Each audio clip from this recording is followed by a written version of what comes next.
നിയമാവർത്തനം അധ്യായം 26 വിശുദ്ധ ജനം.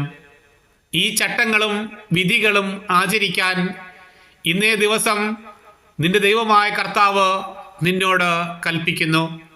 നീ അവയെ പൂർണ്ണ ഹൃദയത്തോടും പൂർണ്ണാത്മാവോടും കൂടെ ശ്രദ്ധാപൂർവം കാത്തുപാലിക്കണം.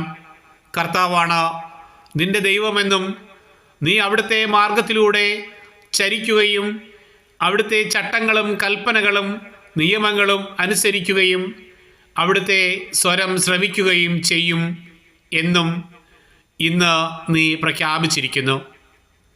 തൻ്റെ വാഗ്ദാനമനുസരിച്ച് നീ തൻ്റെ പ്രത്യേക ജനമാണെന്നും തൻ്റെ കൽപ്പനകളെല്ലാം അനുസരിക്കണം എന്നും ഇന്ന് കർത്താവ് നിന്നോട് പ്രഖ്യാപിച്ചിരിക്കുന്നു.